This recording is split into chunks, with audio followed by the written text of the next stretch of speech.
Hi everyone, Heather here with Astrology.com, and I just wanted to bring you a really quick video about the lunar phases, so the phases of the moon. And so this is going to be just a pre-recorded video. I am currently on vacation, but I wanted to, give you guys a little something for while I'm away.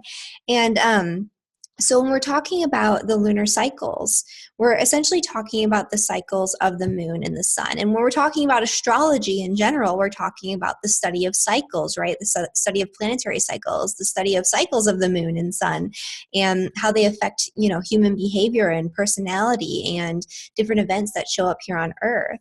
And when we talk about the lunar cycle, we're talking about a very similar thing, obviously, because it's part of astrology, but we're talking about a cycle that we can see very visibly in the sky. So it's very easy to picture it, to understand it, to conceptualize it when we talk about the lunar cycles versus some of these other cycles, because it's very visible, right? We can see what it looks like in the sky in real time. And so it helps us to sort of sort through these cycles a little bit more easily. And so, I feel like this is kind of like the basis for the study of astrology, is learning to interpret these cycles, especially the cycles of the moon. It's pretty standard, pretty basic. And when we talk about cycles of the moon, we're essentially, usually it's used for things like electional astrology, like planning timing of events, planning timing of, initiating new action, planning projects, weddings, whatever it is that you want to plan the timing around. The moon is what's used primarily and predominantly, just because a lot of times we don't have as much wiggle room with a lot of the other planets. Obviously, you want to look at the planetary aspects, but when you only have a few days to choose from, you look at the moon, right? Because the moon changes signs, it changes degree, it changes aspects with other planets very rapidly and very quickly, because it only lasts through each sign for about 2.5 to 3 days. And so, it's going to be moving from sign to sign very quickly. It's going to be changing phases very quickly throughout the month.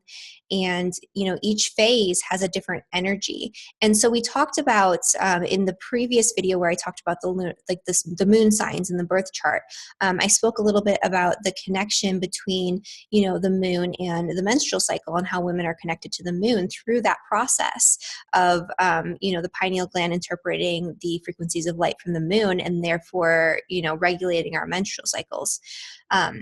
And so for women, paying attention to the lunar cycles is going to be even more important, because, as women, we are more ruled by the moon, according to traditional astrology and things of that nature, because the moon is more receptive, intuitive, nurturing, all those stereotypically feminine things. Not to say that every female is like this, that's not the case at all, but we do have an inherent biological connection to the moon. And so learning about the lunar cycles can be a good way to learn about yourself in a lot of different ways. And in addition to this too, something that's interesting about the moon is that it's always had a connection with the different phases of the female life cycle. So going from being like a little girl, like the maiden, the mother, and then, the crone, or the old wise woman, or whatever you want to call it. But, in mythology, we talk about the crone aspect of the triple goddess, right? Mother, or maiden, mother, and crone. And so when you talk about the maiden form of the goddess, she's associated with the new moon and sort of the waxing crescent moon. So the moon as it waxes to fullness, that's the maiden phase of the female life cycle. And the full moon, most obviously, is going to be, motherhood, pregnancy, right? When the moon is full, it's about to give birth to some sort of new creation. And that also makes sense when we talk about these phases and what they mean. So we'll get into that too. But the full moon is associated with, pregnancy, with maternity, with that sort of maternal energy, where you're about to give birth to some sort of new creation, and that creation is being celebrated in some sort of way. And then when we go to the waning moon, especially when we get closer to the balsamic moon and, the new moon, that's the crone phase of the triple goddess, where, you sort of like wind down the reproductive years. You go inward. It's more about, maturation. It's more about wisdom and sort of distributing that wisdom to the next generation, that type of thing, right? Where back in the day, these would be like the wise elders that we would look to for information, inspiration, wisdom, guidance, those types of things, which we still should, obviously, today. But, in our culture, by and large, that's not so much a thing anymore. And so, that's the association with the moon and the female life cycle. It's associated with the reproductive cycle as well. Obviously, women, if they are in tune with the lunar cycle, they will menstruate at the new moon and then they'll ovulate at the full moon. And so, you can align yourself with that, like I mentioned before, by moon gazing, because the pineal gland has rods and cones, just like your eyes do, and it's sensitive to certain frequencies of light, and that's how it regulates your circadian rhythms as well as your other biological rhythms, right, through your hormones. And so, when you do moon gazing, and this only works if you're healthy, by the way, and I mentioned this before, this only works if you're healthy, and this only works if you're trying to, at least to a certain extent, keep yourself away from blue light, which is like our LED screens, our television screens, those types of things at nighttime. LED lights also can pose an issue because it throws off your circadian rhythms, it throws off your melatonin production and those types of things. So you'll be out of sync completely from that anyway. But if you're trying to live in alignment with these cycles and you're limiting your blue light exposure and you're gazing at the moon every single night when it's visible, your pineal gland will be receptive to those light frequencies. And so, it'll help to start regulating your menstrual cycle in alignment with the new moon and the full moon, if that's something you're interested in doing for whatever reason. But anyway, beside the point, this is not just a lesson on reproduction and menstruation. This is about the new moon and the lunar phases. So when we talk about the phases of the moon, we're talking about different energies in an energetic cycle and the way that it progresses throughout the month, right? Throughout the lunar month. And so the lunar month begins with the new moon. The new moon is a conjunction between the sun and the moon. And so at the time of the new moon, the sun rises and sets at the same time as the moon, which is why we don't see it, because they're in conjunction, right? There's nothing for the moon to reflect back because it's with the sun.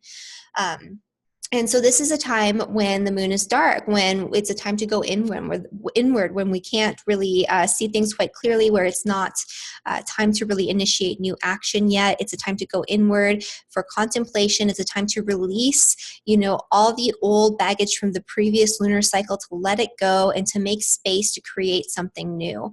And especially for women, this is a more psychic, a more intuitive time. This is a time to, spend time alone, right, in solitude, in contemplation, to take a nice hot bath and, relax, meditate, whatever it is that you want to do. The new moon is ideal for that because it's really a time to be away from the world, to, engage with that psychic energy, which is stronger during this time period. And it can help guide you by doing that into, whatever it is that you need to be doing for this lunar cycle. It can help you to seed intentions if you're not quite sure what your intentions are. And looking at, obviously, the sign that the moon is in and where that falls in your birth chart is going to be helpful in, creating really specific, really good intentions that can be acted on very easily. But in general, this is a time period to do that, right? So you rest, you reflect, you replenish, you seed intentions for the lunar cycle, but you don't act yet. The time to act and to initiate action is actually more toward the waxing crescent phase. So when the moon becomes visible, that's when it's time to start taking action on the intentions that we seed. And that happens about 2.5 to 3 days after the new moon period. And so when you come into the waxing crescent phase, which is, the next few days after that, the moon will be visible in late afternoon and early evening, and it'll just be like a little crescent moon. And so, that's when you start the very beginnings of your projects, right? And when it can be seeded very easily and things can start to move forward very easily, because that's actually when the moon is in a sextile, a supportive aspect with the sun. So our consciousness and our intuition are in alignment at this time period in a way that's very supportive, right? Ideally, that's the way that it works. And so this is the time when you start to initiate action, because you can see the moon, it's visible, it's starting to grow into fullness. And if you think about like when you plant a plant, the time of the new moon is when you sort of plant the seed, and the waxing crescent is when the seedling begins to sprout, right? So you're seeding those intentions, and then it's starting to just get little sprouts at the waxing crescent. And then the first quarter square of the moon is after that, and that's when the moon looks like it's completely cut in half. And so that is when the moon is actually visible at like noon through midnight, roughly, depending on where you're at. And so this is going to be a crisis of commitment to the intentions that you set at the new moon and to the action that you've initiated, right? So you've initiated the action, and these are for small projects, right? If you're looking at bigger projects, you can do like multiple lunar cycles with this and piece it up into like little groups, or you can look at the solar cycles as well and your own individual cycles in your chart. All these things come together to sort of formulate when to take action, how to take action, what action that you're taking. And usually if you're in alignment with the energy and you're flowing with it, it'll just come naturally to you anyway, even without paying attention to these things. I tend to find that to be true with a lot of my clients. They'll come to me and like they'll be asking me about dates and times and different things. And, I'll give them a little hint here and there, but they'll already have like the perfect date picked out, and I'll look at it and it'll be like, that's actually great, So, give yourself credit, right? Even if you're not completely aware of what's going on, usually some part of you is. So you're going to be somewhat in alignment with the cycles because you're influenced by them, even if you don't realize it. But anyway, so the first quarter square of the moon is a time when it's a crisis of commitment to the energy that was initiated at the new moon. And so this is when you have to take some sort of action to either let go of things that you started that aren't quite working right, or to actually push through and move forward and put in the effort, put in the work, right? And so, and this is because this is going to be a square, right? It's a square between the moon and the sun. Squares are challenging aspects. So there is a challenge or a disconnect between, your emotions, your intuition, what it is that you're planning and seeding, what's going on subjectively, and the physical reality. And so this is how you bring yourself back into alignment between these two aspects, right? Between the physical and the intuitive. And so you have to do whatever you need to do, whatever work you need to do to bring that into alignment, to bring it together. So that way when you come into the waxing gibbous phase, which is when the moon actually rises just before sunset. It's like that almost full moon where there's like a little, slice taken out of it essentially. And the waxing gibbous phase, if you've been working, through your project through the few days that encompass the first quarter square of the moon during the waxing gibbous, you can very easily start to see things start to flow and become set in motion, right? Things are starting to work out for you because that's when you have a trine between the sun and the moon. And so a trine is a beneficial aspect that just flows in harmony without you actually having to do anything. When you're talking about a sextile like the waxing crescent, which is when you initiate action, you actually have to initiate it, right? You have to engage with that energy in order to receive the benefits and the rewards that come along with it, and that ease, right? That ease of momentum. When you're talking about the trine aspect, you're talking about an aspect that just flows in harmony on its own without you really having to do anything. So if you put in the work during the first quarter square of the moon, during the waxing gibbous phase, your project starts to grow, bloom, blossom, right? This is like when the flowers start to bloom from your plant and that type of thing, right? So there's flowers blooming, they're being pollinated, whatever, if you're thinking about it in terms of like a plant. Sometimes people put it in those terms.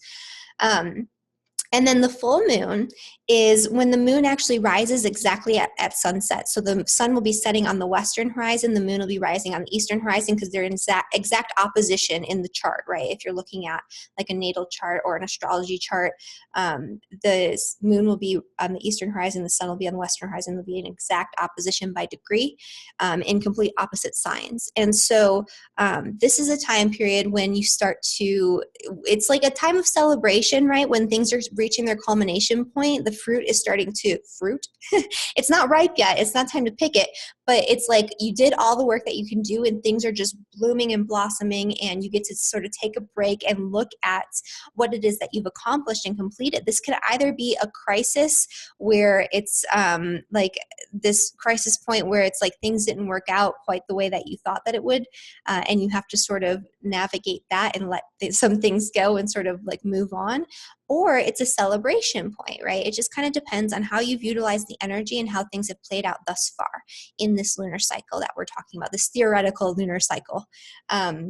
And so this is a time of celebration, right? And if you think about it, like historically back in the day before we had electricity, this would be the time when you'd have all the festivals, all the celebrations. People would be out much later at night because they could see, there's visibility, and it would be safer to do so.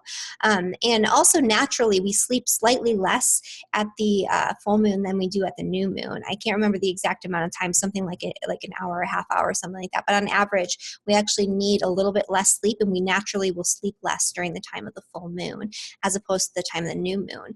If you're having disrupted sleep at the time of the full moon, it's also could be because of parasites. I just want to throw that out there because that's when parasites hatch. Kind of gross, but just thinking about that as I was thinking about the disruption of sleep. But, you know, if you need a little less sleep, if you have more energy, usually that's because the moon is at its fullness, and that's natural, right? If you're in alignment with the lunar cycles, that's natural to need slightly less sleep and to feel more energized, especially in the evening and in the night hours with the full moon. And so the moon rises exactly at sunset. It's at its fullness. We're celebrating, you know, all the hard work we put in. We're celebrating the fruits of our efforts starting to sort of blossom and come to fruition. And then we come into the waning, disseminating moon. So during the disseminating moon, the moon actually rises about an hour later after sunset. Each night it'll get an hour later, an hour later, an hour later after the full moon. So the full moon happens, and then, you know, the next day, an hour later, the moon will rise after sunset, and it keeps going like that. So during the disseminating phase, this is when we start to harvest the fruits of our labors, right? So we celebrated, we did that, we had to deal with the opposition and integrate these two energies. That's another thing with the full moon I forgot to mention. It's about integrating the opposite. So we might have gone really way too far on one end of the spectrum because of the new moon and the intention we seeded in that one area. And so the full moon is when we come back into balance, right? So ideally, that's what we do. We integrate the opposite energy and we come back into balance at that time period. And so I guess an example of this would be Aries and Libra, right? So if the new moon was in Aries and we were seeding something, initiating some sort of new action that was benefiting our own self-interest at that time, when we would come into the full moon, and if the full moon was in Libra, sometimes it's a little off kilter, the full moon in Libra would be a time when we start to integrate the opposite energy, which would be the energy of relationship, the energy of the other, right? Thinking about the needs of other people, coming back into alignment through relationship instead of being so self-focused as we have been for the first half of that lunar cycle, right? So that's how that works. So that's the full moon. And then anyway, so the disseminating moon comes after that. And the disseminating moon is when you actually start to get to harvest very easily the fruits of your labors. If you, planned and plotted and did everything the right way and worked through all the different crisis points and energies that are going on throughout this cycle, that's the harvest time, the very first harvest. And again, this is another trine aspect between the moon and the sun. So this is a time when, you'll be able to harvest things and gain the results of your efforts very easily. And then following that, you actually have the last quarter square of the moon. And so it's kind of the opposite as the first quarter square of the moon. The moon actually rises at midnight around this time period, and it sets at noon. So you'll see it during the day, in the morning, and all the way through noon. And again, that's like the half moon, right? And so this is a crisis of completion, a crisis of wrapping up. It's the last chance to put in any last ditch efforts that you need to put in toward your project, toward whatever it is that you've been working on all month. And it's a time of wrapping up, right? So it's wrapping up, tying up loose ends. It's a challenge because you have to actually do something. When you have squares, it indicates a need for action, a need to do things, right? You can't just sit around when there's a square. It forces your hand. It forces you to act. And so that's what the last quarter square of the moon is. It's a crisis of completion. So wrapping things up, getting things together, finishing out the lunar cycle. And then finally, you have the balsamic phase of the moon, which is that like wax or waning crescent. And so this is going to be when the moon rises just before dawn. So you won't see the moon until right before the sun rises. And it'll be that inverted crescent moon. And this is a time when we really start to wind down, to release, to surrender. You have to actively engage in the art of surrender and letting go during this time period. We did the last that we could do to wrap things up. If there's any other loose ends that we need to tie up, maybe we can do it right now, but it's really more of a time time of winding down, letting go, going inward. If we're thinking about this in terms of the planting cycle, this is actually when the plant would go to seed, right? So you're not harvesting and planting the seeds yet, but the seeds are there for the new moon, for the new cycle. And so it's about going inward and processing what you've already accomplished, processing all of the events that have happened for the previous lunar cycle, and picking, those seeds, right? Harvesting those seeds and holding on to them until the time of the new moon, when you've really figured out what it is that you want to grow out of these seeds in the next lunar cycle. So it's a reflection time, looking at what worked, what didn't work, thinking about, wow, I did all this stuff and, all these rewards came, or everything didn't work out and I need to do this differently next time, whatever it is that went on for you. But this is a time of going inward and retreating back in and resting, replenishing, relaxing, especially as we come closer to the new moon. That's a really important time to maintain and retain your energy and to not be all willy-nilly with it, right? Because it's a low energy time, especially for, women, and it's a time to really rest and replenish and reflect. And so after that, you start again with the new moon. And this happens every 28, 29, 30 days, about 29 days, 29 and a half, I think, that you'll have this, full circle lunar cycle. And a lot of the old calendars used to actually be lunar calendars. I actually prefer a lunar-based calendar, or a solely lunar calendar, actually, is what I like to use. Obviously I go by the months because I have to exist in normal society, not like a weirdo. But I tend to plan, around the cycles of the moon, and things tend to flow a lot more easily when you're doing that, when you're not starting things at the last quarter square and beginning things, at weird times and trying to end projects, it just helps a lot to conceptualize, planning for projects, for events, for different things that you're doing in your life. And so if you're able to do that, at least in your own personal life, I know a lot of people have, full-time 9 to 5, those types of jobs. But even when you're planning your projects in your job, or even when you're planning your social events and the things that you do outside of work, this is a technique that you can use to help things flow in harmony. And another thing that you can also do is look at the lunar aspects to the different planets at the time that you're planning to do something, right? When you're initiating a new action, or when you're trying to create something or let go of something, finding really positive aspects between planets that are associated with whatever it is that you're doing.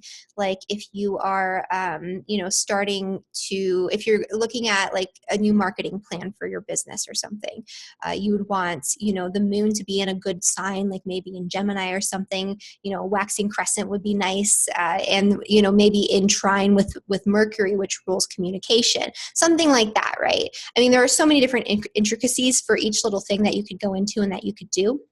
But that's just one example.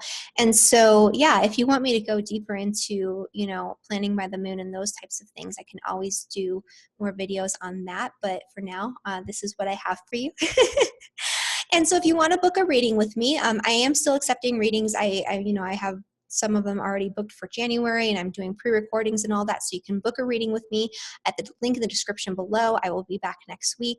And yeah, I hope you all have a really wonderful, beautiful holiday. And I hope you found this video helpful. And I will see you all next time. Bye.